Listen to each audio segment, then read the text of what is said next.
On .vu, you can use all the typical shortcuts that you could think of. Command or Control C and V for copy and pasting, Command or Control X for cutting, and backspace or delete for deleting components.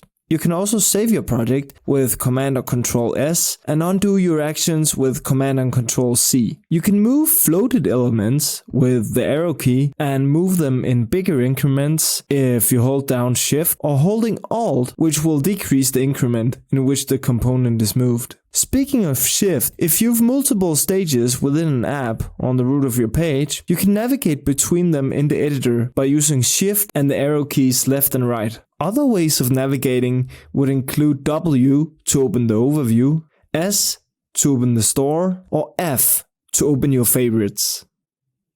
When editing your page, useful shortcuts include F2 or Command R to rename, L to toggle the layout, and R to toggle reveal all, as well as M to iterate screen sizes. Of course, for text, you can use Control or Command B, I, and U for bold, italics, and underlined text. If you wish to learn more about shortcuts in .vu, go to the top right corner, click on Help, and find Shortcuts. Here's a complete list of all of the shortcuts you can use throughout the platform.